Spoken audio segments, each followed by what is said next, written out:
aussi donc parler un peu du sujet de réarme. Je ne sais pas si Frédéric est aussi en cours Non. Non, je crois qu'à ce moment-là, ça me concerne peut-être plus moi, Frédéric, que l'histoire, parce Ça qu'on a. dépend si c'est une question d'interprétation du phénomène ou de procédure. Procédure, c'est plutôt Diane maintenant qui est avec d'autres personnes. Mais c'est clair que la commission, en fait, qu'est-ce qu'elle a créé? C'est un mode opératoire Mm, qui tient sur l'impunité. Ça veut dire que elle s'arroge des compétences qui ne sont pas les siennes, et puis elle fait des dépassements budgétaires et des engagements budgétaires complètement illégaux. Et donc, quand on regarde, en fait, avec le Covid, les contrats d'achat Covid, c'est, allez, peut-être avec les à côté, 80 milliards ou 100 milliards, peu importe. Mais c'est un engagement qu'elle n'avait pas parce qu'elle n'avait pas de compétences en santé. Et puis, elle a eu les fonds de relance post-Covid. Ça a fait 724 milliards. Après, la Commission, elle a fait son soutien à l'Ukraine, qu'on n'arrive même plus à chiffrer, en centaines de milliards. Elle a dit que pour l'IA, donc Artificial Intelligence, elle allait dépenser 200 milliards. Pour réarme, donc encore une fois, une compétence qui n'est pas la sienne, c'est la compétence de l'armement et du militaire, de la défense et de la guerre. Elle dit qu'on va dépenser 800 milliards. Et donc, en fait, quand on voit ces différents montants, qu'on les rapporte à la population, on voit que ce sont des milliers de milliards d'euros qui sont engagés de manière totalement illégitime et inconsciente par la Commission européenne. Et donc, en fait, ça finit par faire apparaître que c'est une plateforme de blanchiment d'argent et de détournement d'argent. C'est le même système que l'USAID aux États-Unis. Donc, en fait, elle fabrique, par la subvention publique, vraiment une opinion, enfin une fausse opinion publique de faux citoyens artificiels que sont les ONG, qu'elle finance elle-même de manière majoritaire et qui sont comme un marionnettiste avec la marionnette qui lui répondent ce que la Commission veut entendre. Et on voit vraiment une disparition grave à ce niveau-là de la démocratie et véritablement une atteinte au fonctionnement et à l'existence de tous nos États européens. Donc, c'est absolument pas ce qui est prévu par les traités et on voit qu'au finalement, ils font le coup d'État, le coup de force et qu'ils veulent nous emmener vers ce qu'ils appellent la nouvelle Europe de manière assez malsaine, qui n'est pas l'Union européenne. Et c'est pour ça que j'ai passé pas mal de temps dans le livre que j'ai écrit à expliquer la distinction entre Union européenne et Europe. Et il y a une confusion qui est très répandue, surtout, moi je l'entends beaucoup chez les francophones. Euh, L'Union européenne, normalement, à la base, c'est vendu comme ça en matière de propagande, hein, donc je ne suis pas naïf au niveau des traités, mais c'est une union des Européens pour la paix et pour la prospérité. Ben, quand on voit les dépenses et quand on voit la volonté de la Commission européenne de faire la guerre, on n'arrive pas à se dire que c'est vrai.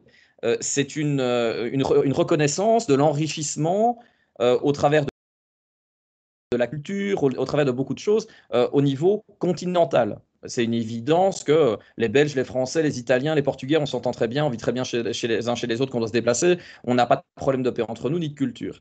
Euh, Après ça, on nous explique que c'est un espace de droit, de sécurité, de liberté et de justice. Donc, quand on voit les différentes expériences qu'on a avec la Commission européenne, on voit qu'il n'y a plus d'état de droit, on voit qu'il n'y a plus de justice, et en matière de sécurité, le sentiment d'insécurité aujourd'hui, il est général dans les plus grandes villes de l'Union européenne. Et donc on voit bien que ce projet qui était fédérateur éventuellement de l'opinion publique européenne il y a quelques décennies, il a été complètement perverti par les institutions européennes. Et aujourd'hui, ce qu'ils veulent qu'on faire, et c'est ce que dit des fois Ursula von der Leyen de manière transparente, nous allons nous servir de notre union pour construire notre Europe. Et donc, en fait, ils veulent bien passer du projet qui était soutenu par une large majorité de la population, de manière peut-être naïve par rapport au traité, mais qui était une volonté commune, hein, civilisationnelle peut-être, de s'entendre entre voisins, vers la création de la nouvelle Europe, qui est un projet qui a déjà été envisagé par l'Allemagne nazie et qui est contre les peuples et qui n'a pas de soutien populaire. Donc, il y a un moment où les mêmes causes ont les mêmes effets. Donc, s'ils voient ce qu'ils appellent aujourd'hui du populisme, en fait, c'est jamais que le reflet du caractère illégitime de leur action. Donc, c'est normal que les gens s'énervent. On est en train de faire quelque chose contre leur intérêt et contre leur volonté. Et on le voit, hein, la volonté fédéraliste à tout va, quoi. à propos de ça, on doit s'interroger d'où viendra l'argent, ces 800 milliards, d'où est-ce que cet argent viendra? Parce que si déjà il y a un problème de croissance économique en Europe, s'il y a déjà un problème de la soutenabilité du matière sociale en Europe, des droits sociaux, si la sécurité sociale partout est un peu en crise, comment est-ce que dépenser beaucoup plus d'argent dans l'armement va impacter les budgets publics Il y a deux éléments qui sont intéressants. C'est d'abord, il faut se rappeler que la Commission européenne, au travers des GOPE, donc les grandes orientations de politique économique, on l'a vu à l'occasion de la crise Covid, par exemple, ils ont demandé massivement de réduire la quantité de lits d'hôpital. Donc, il crée un problème sanitaire par leur restriction budgétaire, en fait, hein, le fait qu'on n'arrive pas à prendre les gens en charge. Donc, depuis toujours, ils fixent par les GOPE un fléchage des dépenses publiques au niveau des États membres et leur interdisent en fait d'être en excédent budgétaire. La Commission, en fait, qu'est-ce qu'elle fait? Elle s'arroge des pouvoirs des États membres et elle respecte aucun cadre budgétaire, c'est-à-dire qu'elle dépense autant qu'elle veut.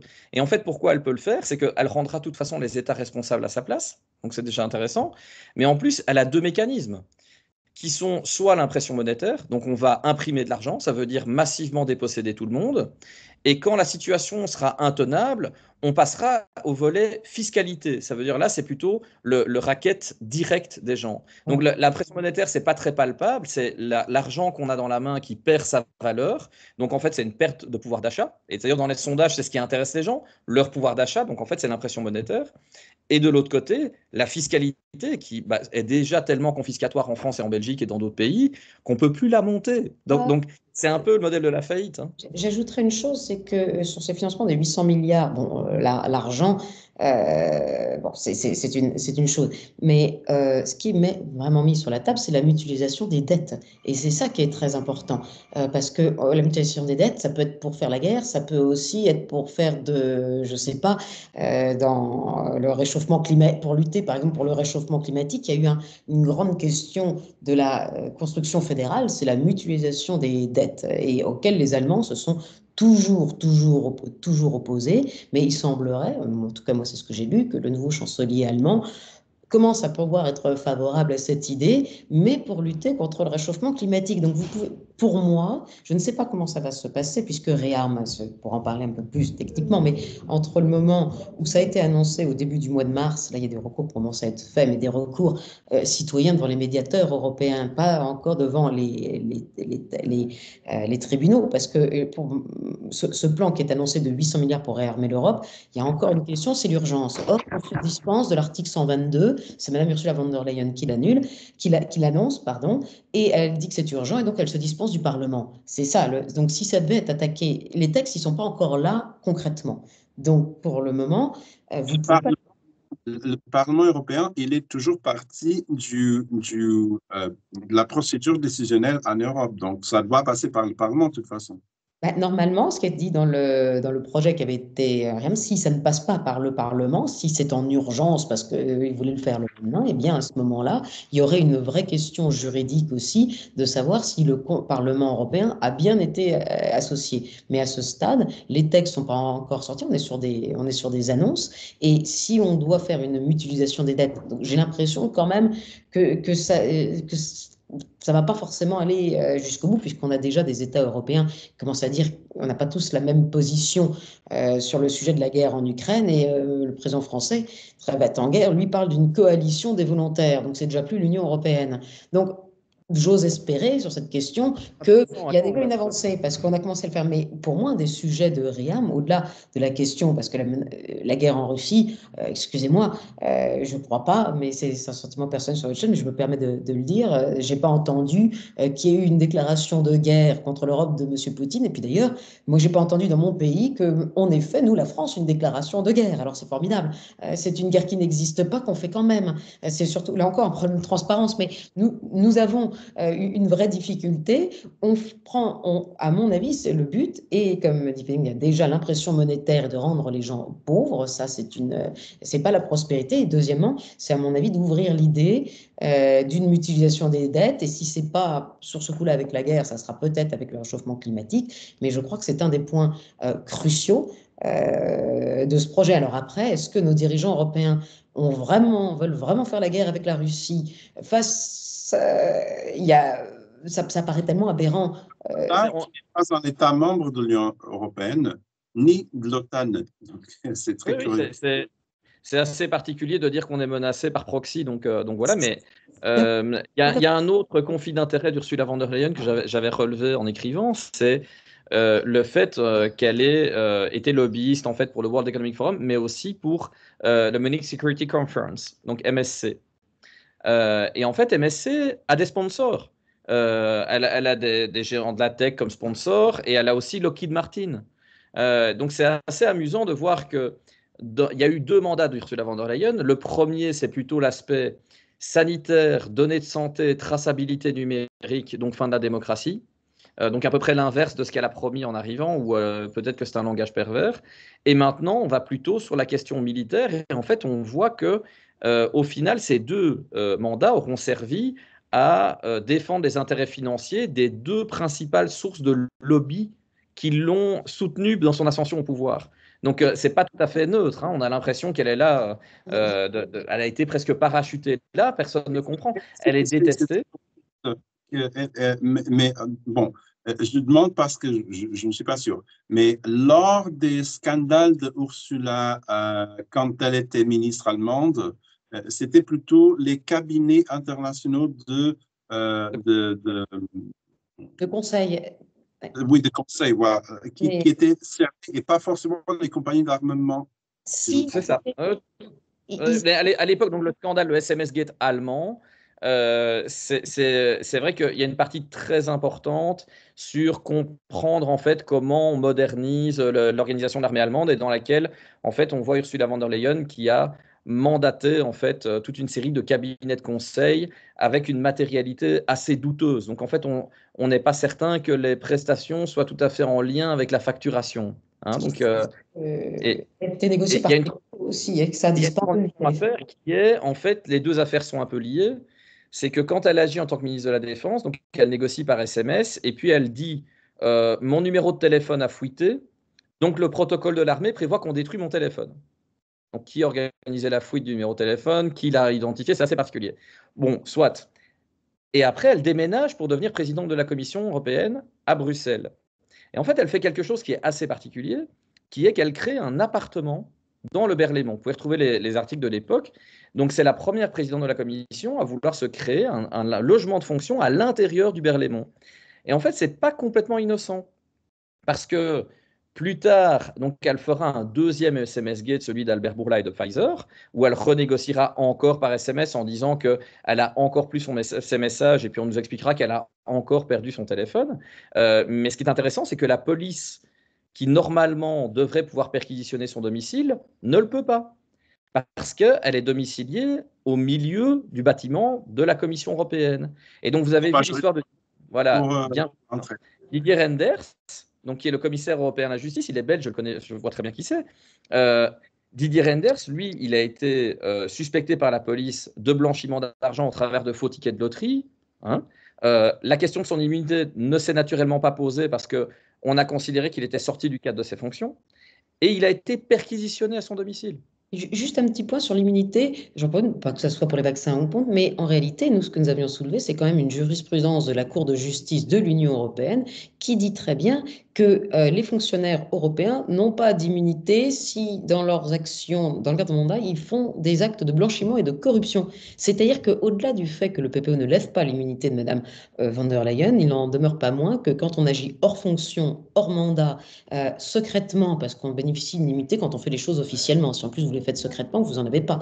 Donc en réalité, cette dame n'a pas d'immunité. José, pour tout ce qu'elle a fait, en réalité, on a tout mais elle n'a pas d'immunité. Ont sûrement une immunité politique. Politique peut-être, mais judiciaire, non, parce qu'elle est fonctionnaire, elle n'est pas élue, cette dame. Et donc, il y a des jurisprudences de la Cour de justice de l'Union européenne, notamment sur les directeurs de banque centrale, qui ont les mêmes, qui répondent aussi du privilège, vous savez, des immunités de l'Union européenne, c'est le privilège numéro 7 qui les liste, hein, et pour en bénéficier, l'immunité, il faut avoir agi officiellement dans le cadre de ses fonctions. Si vous les dépassez en faisant n'importe quoi, et si vous cachez, si vous rendez si c'est secret et que personne ne le sait, vous n'avez pas d'immunité. Mais par ailleurs, il y a même écrit qu'on ne pouvait pas bénéficier d'une immunité pour des fonctionnaires pour des faits de blanchiment et de corruption. Et donc, comme on dit, Monsieur Renders, on fait l'enquête. Il y a quelque chose qui ne va pas avec cette femme. En théorie, pour bénéficier de cette immunité qui est fonctionnelle et pas personnelle comme un chef d'État, en fait, il faut encore agir par un canal officiel. Et en fait, il y a une question à se poser qui est, si Madame von der Leyen, elle décide d'utiliser WhatsApp ou Signal ou une autre application pour pouvoir échanger directement avec le PDG d'une entreprise pharmaceutique ou d'une entreprise d'armement, il se pose une question qui est-ce qu'elle agit au nom de la Commission européenne? Parce que la Commission européenne, elle a des boîtes mail, elle a des téléphones, elle a plein de moyens de communication à disposition. Madame von der Leyen, elle a même des assistants pour écrire à sa place si elle trouve que c'est trop fatigant. Et donc, en fait, il y a une question, c'est que ces applications sur son téléphone privé ou de fonction, parce qu'elle n'arrive pas à l'identifier, de toute façon, il y a des conditions générales d'utilisation.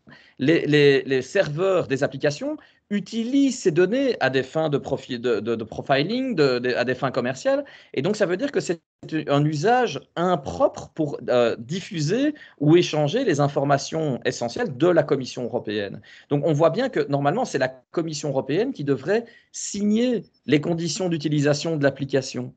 Et ce n'est manifestement pas le cas. Donc, on voit bien qu'en fait, si on essaie de réfléchir un instant à la matérialité d'un échange, soi-disant par SMS, de la présidente de la Commission, on se rend compte qu'il y a toute une série d'anomalies juridiques et que ce n'est pas possible d'agir en fonction officielle de cette manière-là.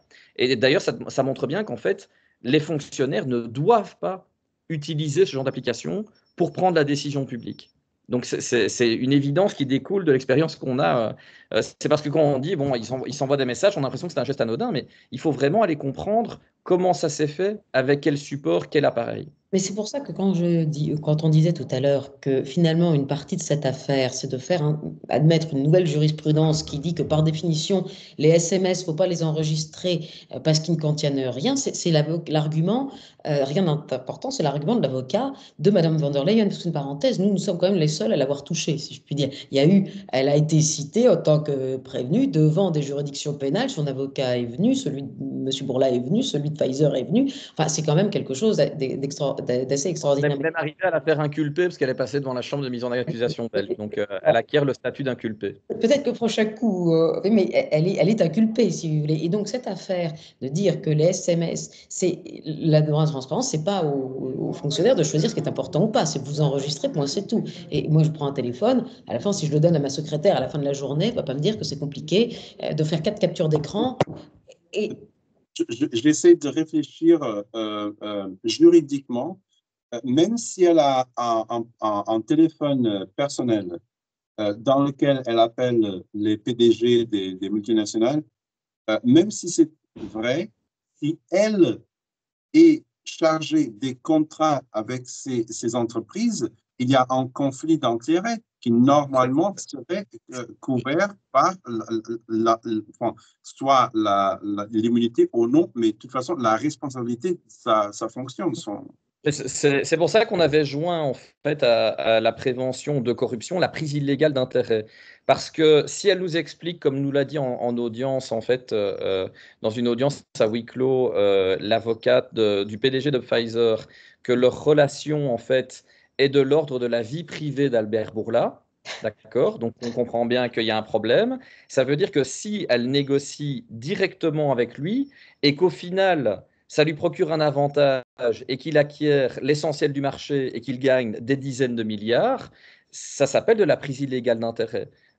Et ça découle très bien de cette situation qui est il faut échanger de manière officielle et transparente dans le cadre de cette négociation. Dans l'autre sens, bon sens a demandé aux États-Unis, moi j'ai mon associé est américain, on a demandé les SMS à Pfizer. Alors, on ne les a pas obtenus encore, mais ça continue, c'est notre partie. Mais eux, du point de vue de l'entreprise, Ça, en fait, ils n'ont pas d'immunité. Donc, bah, eux, ils l'ont pas. Mais par contre, c'est pas si facile non plus contre eux parce qu'ils n'ont pas d'immunité réelle. Enfin, il y a le PrEP et puis il y a aussi tout le lobbying derrière. Mais il n'en demeure pas moins qu'en fonction de ce qu'ils se sont dit, normalement, l'entreprise américaine doit conserver ces messages parce qu'ils relèvent aussi peut-être des délits d'initiés. C'est rien si vous dites finalement, si vous avouez que votre produit n'est pas si bien, ou si vous dites qu'il est formidable alors qu'il ne l'est pas. Il y a cette question. Et donc, C'est d'ailleurs juste un point intéressant. sur ce point, mais tourner la directive et le droit fondamental à l'obtention des documents en sortant de leur champ les SMS, en prétendant péremptoirement que par définition, ce qui est écrit un SMS, il n'est pas important parce qu'il est court, parce que c'est court, c'est idiot. Si vous êtes dans une affaire de divorce, je t'aime plus, je te quitte, je reviens pas, vous avez 140 messages, c'est Twitter, c'est important. Enfin, je vous donne un exemple, mais c'est certain que vous ne pouvez pas juger comme ça. Pourquoi pas tout effacer? Parce que pourquoi conserver le reste? Moi, on m'envoie plein de documents qui n'ont aucune importance quand je fais des demandes de transparence. Donc, c'est déjà intéressant. Mais quand elle parlait tout à l'heure de délit d'initié, il faut se rendre compte que donc, cette habitude qu'on a évoquée avec vous avant de détruire le droit de transparence et de censurer les contrats de fourniture négociés par la Commission européenne, en fait, ça a un effet assez particulier qui est quand Pfizer a dû annoncer, après avoir négocié avec Mme von der Leyen, avoir conclu des contrats avec les États membres de l'Union européenne, une copie des contrats censurés a été donnée à la SEC, donc la commission, la Security Exchange Commission, donc, qui s'occupe c'est le gendarme des marchés financiers américains. c'est les entreprises qui doivent fournir ça à la SEC? Elles sont listed company, donc quand elles sont cotées, elles donnent à la SEC les actes qui sont importants et qui ont un impact significatif au niveau financier. Et donc, en fait, la SEC a publié un contrat qui est abusivement censuré. Mais en fait, nous, vu qu'on comprend ce qu'il y a dans les censures, on voit que les investisseurs sur les marchés financiers ont été trompés par ces informations qui ont été abusivement censurées. Donc, si en fait, je vous promets que je vais vous vendre des armes qui fonctionnent, je fais un contrat qui dit que les armes en fait ne fonctionnent pas, sont pas fonctionnelles et n'ont pas de munitions, et que vous investissez dans l'entreprise en disant ça va être fantastique, le jour où vous apprenez que depuis le début on a prévu que ça marchait pas, c'est peut-être un investissement. Hein. Donc voilà, c'est véritablement une fraude qui a été organisée à plusieurs parties. En fait, on se débarrasse des citoyens, que ça soit pour faire la guerre, pour leur santé, de deux manières. Un, en faisant en sorte qu'ils n'aient plus le droit d'accès en tant que tel, plutôt, de ne plus avoir pour les fonctionnaires l'obligation d'enregistrer les documents, c'est la première chose, et parallèlement, on fait des jurisprudences, on dit de toute façon, il n'y a pas de préjudice si les gens ne les obtiennent pas. Donc, plus clair que la disparition du droit de la transparence, qui, là encore, est fondamental, les gens ne se rendent pas compte, parce que les gens imaginent que les droits fondamentaux, c'est la vie, le travail, ceci, mais la transparence, c'est le point d'ancrage de la démocratie. Si demain, on disait aux gens, on vous prive du droit de vote, les gens seraient fous. Bon, après, ça peut se discuter, mais il y aurait... Mais leur dire, je vous prive du droit à la transparence, c'est la même chose. C'est-à-dire qu'un pouvoir n'a un sens que si ensuite on peut le contrôler. D'ailleurs, disait Montesquieu, c'est tout un grand pouvoir. Dès que vous avez du pouvoir, vous avez tendance à en abuser. Et ça, d'ailleurs, à la base, c'est un outil aussi qui sert aux journalistes. Ça veut dire que les journalistes, ils sont fondés à demander sur base de ce droit de transparence la copie des messages. Pourquoi? Parce que eux aussi, leur fonction théoriquement est de garantir le droit d'accéder à l'information qui est à la base de la liberté d'expression. Et donc, finalement, priver les gens de droit à la transparence, ça conduit indirectement à les priver de droit à l'information et à la liberté d'expression. Mais bien sûr. Et vous vous rendez compte qu'il n'y a qu'un seul média, en tout cas moi je sais, qui a demandé les textos européens, c'est France Soir. Il y a le New York Times qui les a demandés. Mais pour le reste, il faut bien se rendre compte que même en tant que journaliste avec un média, dont j'ai été l'avocat, où j'ai demandé sur le fondement de la liberté d'expression, là aussi on m'a dit non. C'est-à-dire que, et sans raison, en fait, il n'y a rien d'objectif pour vous refuser, vous répondre que ce n'est pas le même intérêt général que l'Afrique du Sud, telle chose. C'est absurde. Mais il y a une destruction volontaire d'un droit, peut-être même encore plus fondamental que les autres, parce que si vous n'êtes pas citoyen, si vous n'avez plus vos droits de citoyen, au bout du compte, j'ose pas vous dire, vous êtes esclave, surtout si vous avez des dettes que vous ne pouvez jamais payer. Finalement, ce qu'on décrit là, hein, c'est la périphérie du problème général qui est nous avons un changement de régime politique, on a une transition d'un régime qui est démocratique basé sur l'état de droit pour la paix, la prospérité l'union dans la diversité des Européens, et on est en train d'aller vers... Je vous entends pas. Avec l'euro numérique maintenant, ça va être un problème. Alors, c'est un outil, donc j'ai essayé d'expliquer ça. Donc, là, on est en train de faire une transition vers un type de régime qui est antidémocratique et qui n'a rien à voir avec l'état de droit, donc exactement le contraire de ce que les gens veulent ou ont voulu. Et en fait, quand vous parlez de l'euro numérique, c'est en fait ce que les Nations Unies, dont Madame von der Leyen, en fait, dans les documents de la Commission européenne, on peut lire que la volonté de la présidente est de mettre en œuvre l'agenda des Nations Unies. Donc, les Nations Unies, elle veut redéfinir le contrat social. C'est là qu'on voit en fait le changement de société de l'UE à la nouvelle Europe, qui ne nous implique pas en termes de décision et qui en fait ne respecte plus les droits fondamentaux. Et donc, pour ce faire, qu'est-ce qu'ils ont fait? Ils ont fait un agenda, c'est une chose, avec des objectifs, donc les Sustainable Development Goals, et pour les mettre en œuvre et les atteindre, ces objectifs, dans le cadre de cet agenda et de ce nouveau contrat social, ils ont besoin d'outils numériques pour pouvoir administrer la population à distance. Et c'est ce qu'on appelle des DPI, Digital Public Infrastructure. Donc, par exemple, le QR code qu'on a eu, le EU Digital COVID Certificate, le portefeuille d'identité numérique européen, les monnaies numériques de banque centrale, en fait, vous voyez que finalement, c'est une dépossession de droits fondamentaux, une digitalisation de tout au profit du contrôle de masse. Votre monnaie de banque centrale, en fait, c'est plus de l'argent. C'est-à-dire qu'abusivement, on écrit le mot euro, on va même jusqu'à écrire cash plus pour vous convaincre qu'en fait, c'est du cash et de l'argent, mais ce n'est plus de l'argent, c'est une autorisation de débit par la Banque centrale européenne, ça veut dire par une institution qui est politisée et qui n'est sous aucun contrôle démocratique. Donc, en fait, si la BCE décide de vous priver ou de vous contraindre en matière de dépenses, vous n'aurez plus le choix. Tandis que l'argent liquide, j'ai envie de le donner à Diane, j'ai envie de le donner à Miguel, personne ne peut m'empêcher si eux consentent librement à le recevoir. Tandis que là, en fait, je demanderai l'autorisation à la Banque centrale de donner un coupon d'échange, en fait. Hein. On a par exemple ce système en Belgique, ce sont les chèques repas, vous pouvez acheter de la nourriture, mais pas de piles. Ça sera le même système. La BCE nous dira, vous ne pouvez pas le donner à telle personne, vous ne pouvez pas l'utiliser, mais donc ça veut dire que c'est plus de l'argent, c'est plus soumis à mon libre arbitre. À propos encore de réarmes, qu'est-ce que vous pensez que je sais pas, la plainte auprès EPO, qu'est-ce que ça peut... Alors, pour REAM, la plainte a été faite auprès du médiateur européen, pas auprès de l'EPPO, pour commencer.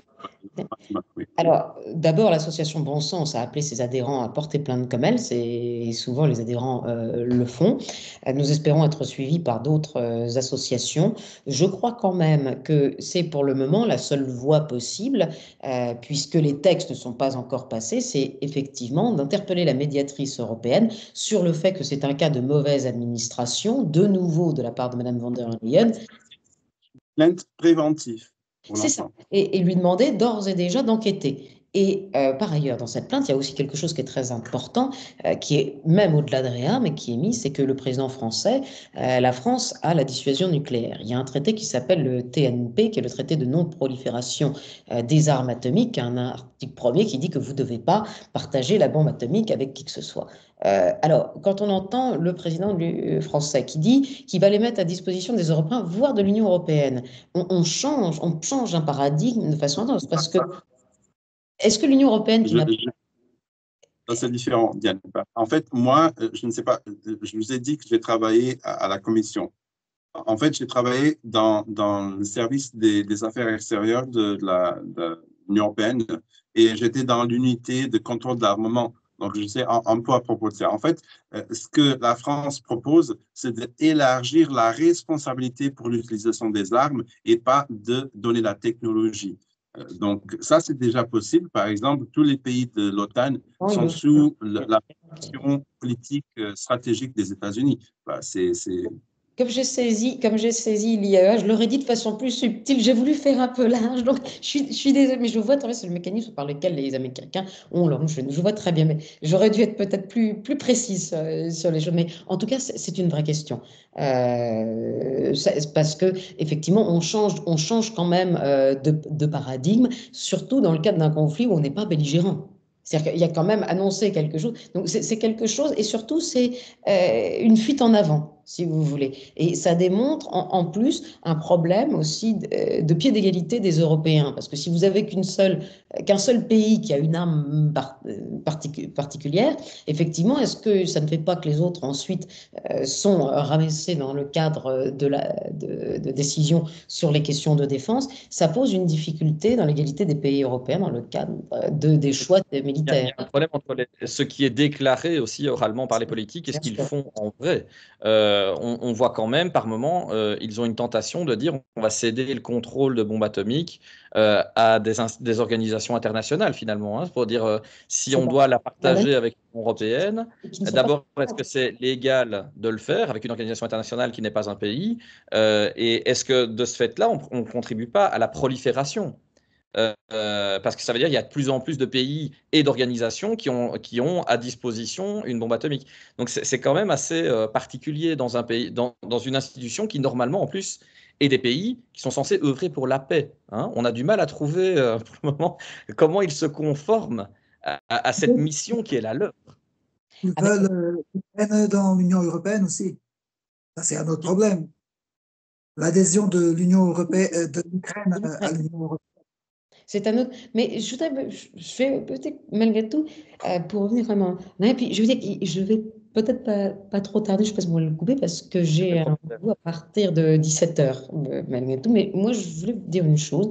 En revenant à propos de l'euro numérique et de tout ce qu'on s'est dit, moi, dans mes souvenirs, quand on change un contrat social, comment faire quelque chose de pareil? Le contrat social, on l'a fait parce qu'on a voulu sortir de l'état de nature. En réalité, c'est ça. Pourquoi les gens, si on regarde les philosophies, et si on repart de l'idée que l'homme est un loup pour l'homme ou que l'état de nature, c'est la guerre, est-ce qu'il ne faut pas revenir? La seule façon d'établir un contrat social, c'est effectivement, je vous fais ça, mais pourquoi on dit que les gens se soumettent beaucoup? Mais à un moment, vous vous soumettez à une autorité parce qu'elle vous apporte un bénéfice. Finalement, on décide de se civiliser tous ensemble pour avoir une forme de protection et évidemment de la prospérité et de la sécurité, parce que vous avez tout le temps la guerre. Bon, l'esprit humain ne se développe pas, les cités non plus. Mais comment changer un contrat social? Il n'y a personne qui veut sortir de l'état de nature et donner ses droits à une autorité si ce n'est pas pour avoir quelque chose en échange, si vous voulez. Donc, je ne vois pas comme l'idée de ça ne vient pas